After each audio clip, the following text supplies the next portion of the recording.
Hi, guys. I want to talk to you today about simple interest versus compound interest. This compound interest is going to be an application of exponential functions. All right. So, to start, a simple interest. So, you can think of simple interest like calculating tax, right? If you owe $1 for something and tax is 7%, then you can expect to pay $1.07. If a different item is worth $3, then you can expect to pay the tax three times. 7%, three times would be 21 cents, and $3.21. That's the way simple interest is. Simple interest is an interest that's only calculated on the principal. The principal is the sum of money that you start with. So, for example, if there's a loan of $500, okay, so you have a loan of $500,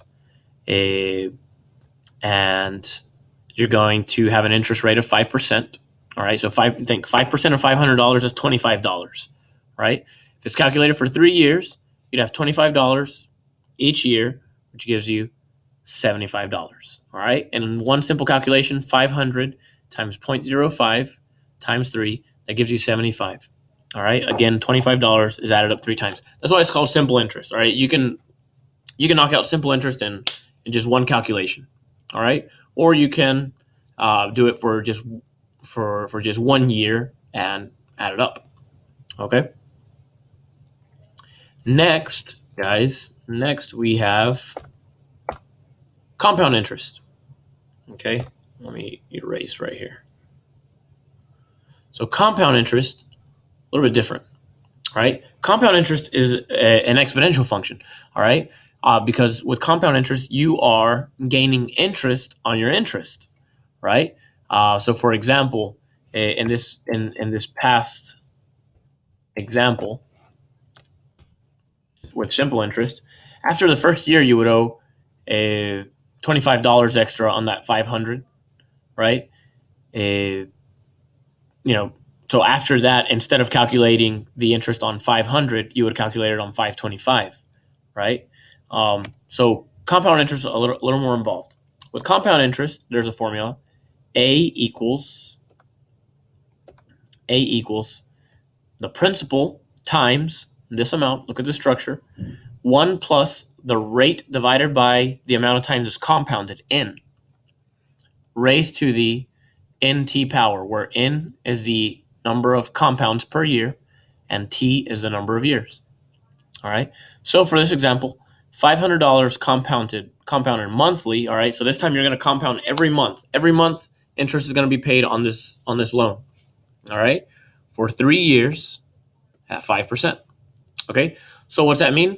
That means that this time your interest, right? Well, you're going to have your principal, 500. All right. So you can expect to pay a little extra than 500. Let's think about this r divided by n. The rate is 5%, but you're really paying it across 12 months, right? Because you're compounded monthly. So your actual rate is 0.0041667, right? Because that's 0.05 is a yearly rate. Okay, so this is the r divided by n. You're going to raise this to the amount of compounds, which is nt. In this case, 12 times 3, because there's 12 months in a year and 3 years. In other words, you're going to compound this money 36 times, right? 5% monthly for 3 years. That's 36 months. So 36 times this money is going to be compounded. 36 times it will gain interest on interest. And although this seems like it's going to be a very large amount, it is actually not that different. All right. When you do your calculations, you end up with 1.0041667. I drag this out to many decimals. Raised to the 36th power, which gives you 1.16. When you multiply that by 500, your end result is $580.74, which is actually only about $5 more than what you would have paid with simple interest. All right. So if you remember, with simple interest, we ended up paying $75 on top of the 500 that we owed already. I didn't add the 500 right here, but with simple interest, we would have paid 575. With compound interest, we would have paid 580 with 74 cents. All right. So you can take this even further and think, okay, so the more often I compound, the more like an exponential function that's increasing, right? It's increasing because it has a value greater than 1 as its b value. All right. You can see the exponential function. I'll show you right here with the marker. Or this is your a value.